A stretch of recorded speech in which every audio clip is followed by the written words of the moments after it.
What's up, my dudes? All right, so there's still so many people in this game that just don't understand this whole entire aspect that I'm going to be talking about in this video right here. Listen to what I'm saying. I will save you years and years of heartache and hassle and time. And listen, dog, don't get all caught up in all of this crap when you start getting into your setup on MX Simulator, okay?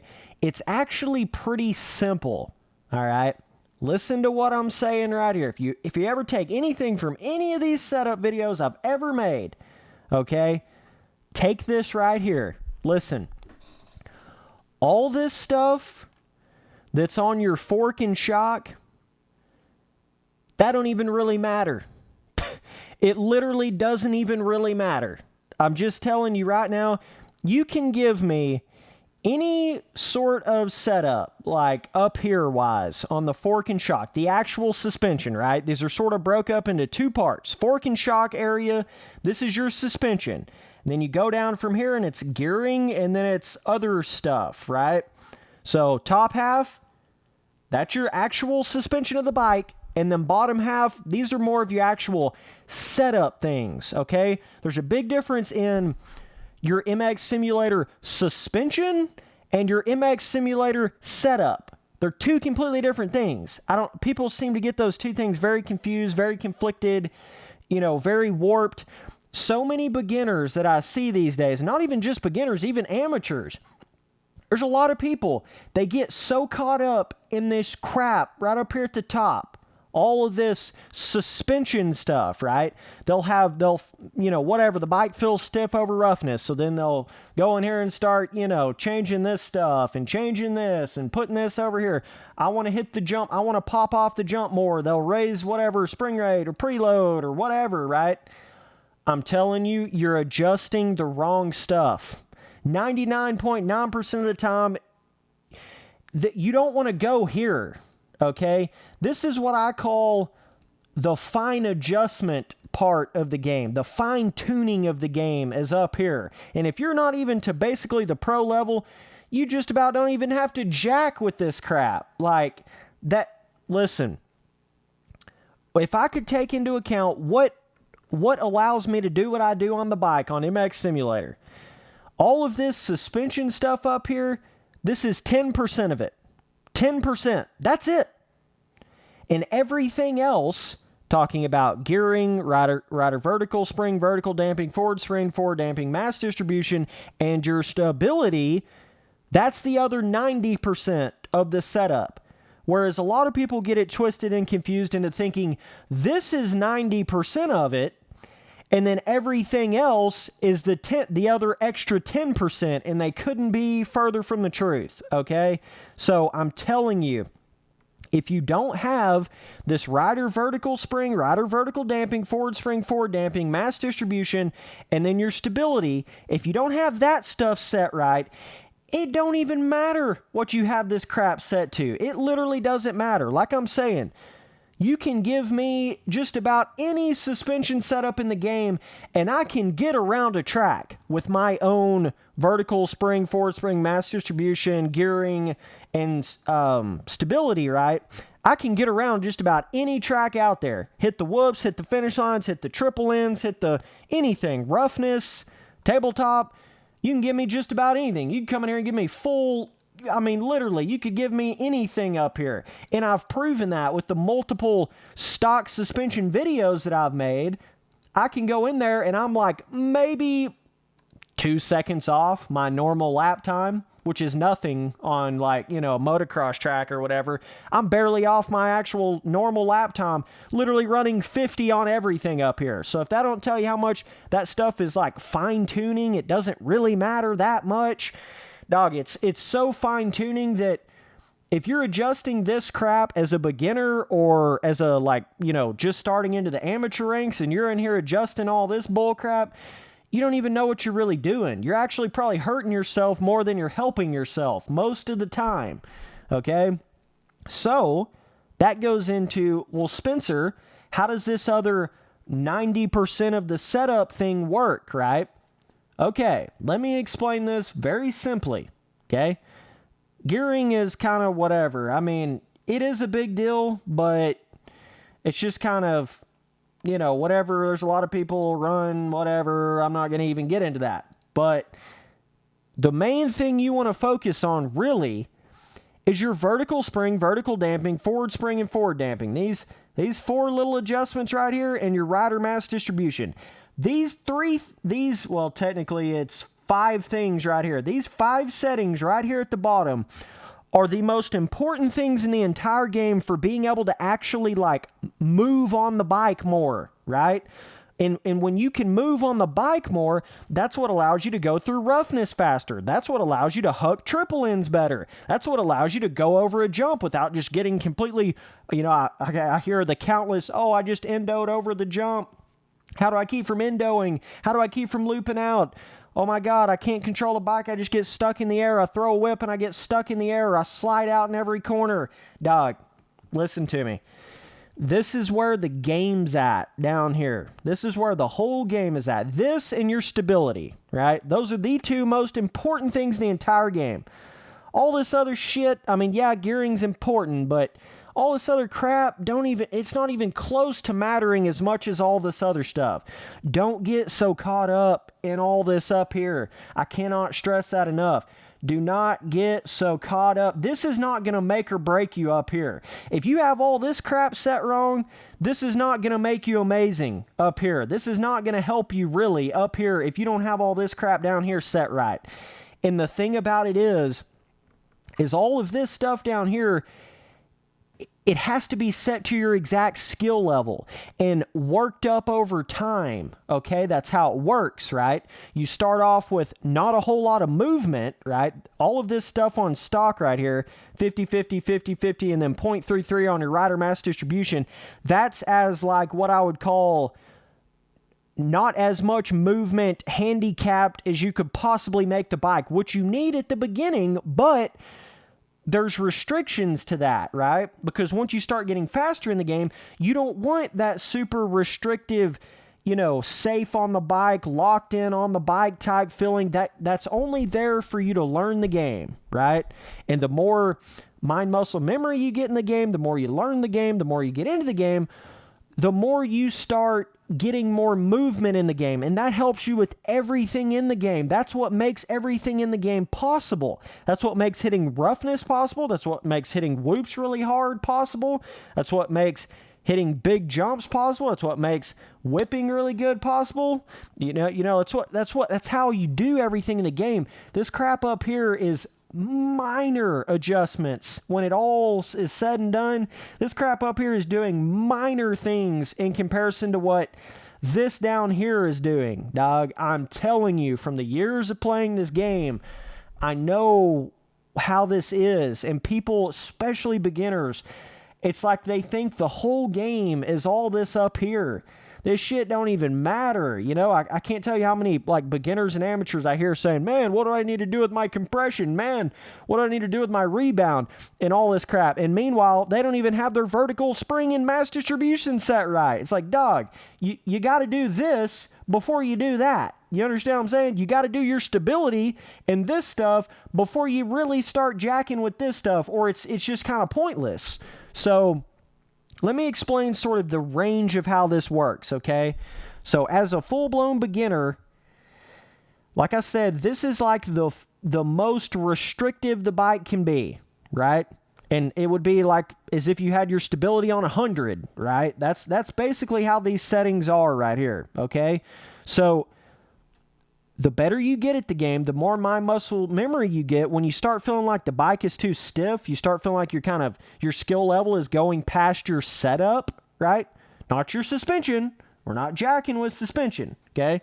But once you feel like your skill level is going past your setup, okay, this is how you adjust this, all right? This is what is going to give you that more movement, that more alien, being able to just fly through a corner, fly over roughness, like this is what makes the game easier when you've played it a lot and you're faster at the game and you can actually control the bike. But one thing I will say, when you start going down this road, the bike is going to get harder to control. It's going to get harder to keep from crashing. So you have to have played the game enough to ride on the bike with your current skill level, right? So the way this works is your rider vertical spring and forward spring, kind of think of those as the same two things, right? The way you would do that is you would raise this number, okay? Slowly over time, you want to start raising these two numbers here. Slowly but surely over time. Just try it and you'll see what I'm saying. This is going to give you a little more movement on the bike. It's going to give you a little more of that hucking up on the handlebars, right? You just want to keep raising these. And the other thing you do here is you lower these bottom ones. You lower your vertical damping and forward damping, okay? So you're raising this top one. The faster you get at the game, the more you play the game. You're just steadily raising these and lowering these two. And then at what I would call the maximum movement would be like 100 and 0. That's like your maximum possible movement you could have. A lot of people don't even run this because it's just insane. You know, a lot of people are kind of more in like, I don't know, somewhat of, you know, they kind of balance it out a little bit like that. But there's no way in hell that you want to go like this or like this. You're kind of, you're going backwards in a sense, right? What you want to do, the faster you get at the game, these two numbers need to be high. Basically, 99% of people's setups in this game, these two numbers are higher. They're high. They're not at 50. They're not at 40. They're not at 20. These two numbers are high, okay? And these two bottom numbers are lower to some degree, right? You're not going to have these numbers way up here, right? So that's how it works. Kind of starts at 50, right?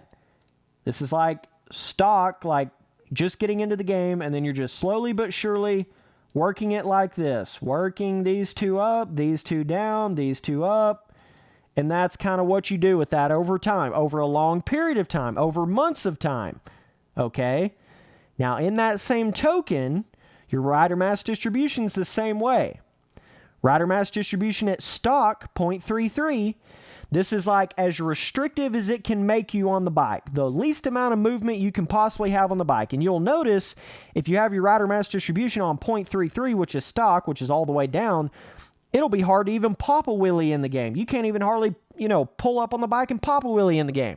So the way this works is the faster you get at the game, it's pretty simple. You just raise your rider mass distribution. The faster you get, you raise your rider mass distribution. The faster you get, you raise your rider mass distribution. Let me put it to you this way. There ain't no pro in this game that's running like mass distribution down here and these like this. There is not one goddamn pro in this whole game running that. It's too restrictive. You can't move on the bike. See, that's the whole difference. These settings down here are actually affecting how much you're moving on the freaking bike, bro. You got to think about how much that affects everything. This is just affecting your suspension. This crap is actually affecting the way the bike is reacting in the game. Same way with your stability. That's also affecting how the bike is reacting in the game. Let me get back to where I was at. Rider mass distribution. So the faster you get, the more you work this up. And you're just getting more and more and more movement on the bike. Like the difference in being 0.33 and 0.50, 0.50, you probably won't even have to pull back and the bike's going to pull a wheelie. Whereas 0.33, you can pull all the way back and you're probably not even going to pull up a wheelie. That's the balance of it. That's the range of it, right? That's the spectrum of it. It's like super beginner, super pro, super restrictive, super loose. And the same way up here, like super restrictive, super loose, restrictive, loose. Like that's how it works. Beginner, pro, right? Beginner, pro. You see what I'm saying? That's your range. That's your movement on the bike. All these little settings down here is what matters, dog. This is your actual feeling on the bike, bro. And stability is the same way. The way stability works is that starts at 100, and as a beginner, you're going to have that on 100, and the faster you get at the game, the better you get at the game. You're going to slowly work that stability down from 100, down to 90, down to 80 over months and months of time, down to 70, down to 60, down to 50, down to 40, down to... It's kind of like this right here, but opposite in a way. That's what the way stability is. Like stability starts at a high number because that's high stability, right? But the faster you get, the lower your stability goes, the more movement you have. The quicker you can turn, the quicker you can whip it. These things just affect the bike in so many ways I can't even explain it. But I just had to explain the range of this because a lot of people still seem to not understand this. People that go in here and give you a setup guide or, hey, dude, I'll give you my setup, bro, and I'll help you build a setup. The first thing those idiots will go into is this crap. Hey, man, set your compression up here, do this up here, put that down there, put this over here, yada, yada, low speed rebound. Yeah, then you'll do really good. Dog, this is the stuff that matters down here. I am telling you. This is the stuff that matters, okay? This is what matters in the game. This is what allows you to go from not even being able to jump off a jump without endoing to freaking quadding in on a supercross track. This is what allows you to be able to do that, dag. I'm telling you. This and your stability. These 5 settings right here in your stability are literally 90% of the setup. And gearing's, a pretty solid. I mean, gearing matters, but not as much as some people act like, but it does matter, right? But the real feeling on the bike all comes from these settings down here in your stability. Yeah, if you have your gearing like on stock, it's probably going to be a little hard to hit a triple in out of a corner because you don't have enough acceleration, okay? So, like I've said before, max acceleration on gearing is like that, -2.2, that's max acceleration gearing. So the more you work this down, the more you work this up, now you've got max top speed gearing. 2 and -2 is max top speed gearing. So it's kind of like if you think of reflex, like, acceleration and top speed, this would be full top speed, this would be full acceleration, right? So just kind of think of that. If you want full acceleration, but then a little bit like a block of top speed, you'd do like that, right? Or if you want like full acceleration, but a different kind of block of top speed, you would just lower that a little bit, right? So that's the range of that. That's full top speed. Work that down. You're getting more acceleration, more acceleration, more acceleration. Raise this up. You're getting more acceleration, more acceleration. And then you get to the point where you got this all the way up, that all the way down. That's max acceleration. Max top speed, max acceleration, okay? The way this works, raise these two higher, the looser the bike's going to get. Lower these two lower, the looser the bike is going to get, right? Raise these up, the tighter the bike filling is going to get. Lower these two down, the tighter the bike filling is going to get. Lower this right here, the tighter the filling on the bike is going to be. The more restricted the bike is going to feel. Raise this up, the less restrictive it's going to feel. The more movement you have on the bike. There you go. Hope you guys understood what I said there. Completely different kind of guide video here than what most people make on setups. Just saying, don't listen to these idiots that get so caught up in all this crap up here. This is a small portion of it when it really comes down to it. What matters the most is these down here and your stability. If you got that crap set right, shit, you can put just about anything up here and still get around the track properly, right? Whereas you could have the quote-unquote whatever best suspension known to man up here, but if you don't have this crap set right, you're literally not even going to be able to go a lap on the track. I'm telling you, you can't even do it. The bike can't even do it. You don't even have the movement. And if you don't have your stability set right to your level, you can't even hold the bike up without falling over. So that's how it works. Either way, appreciate you guys watching all the videos. Later, dudes.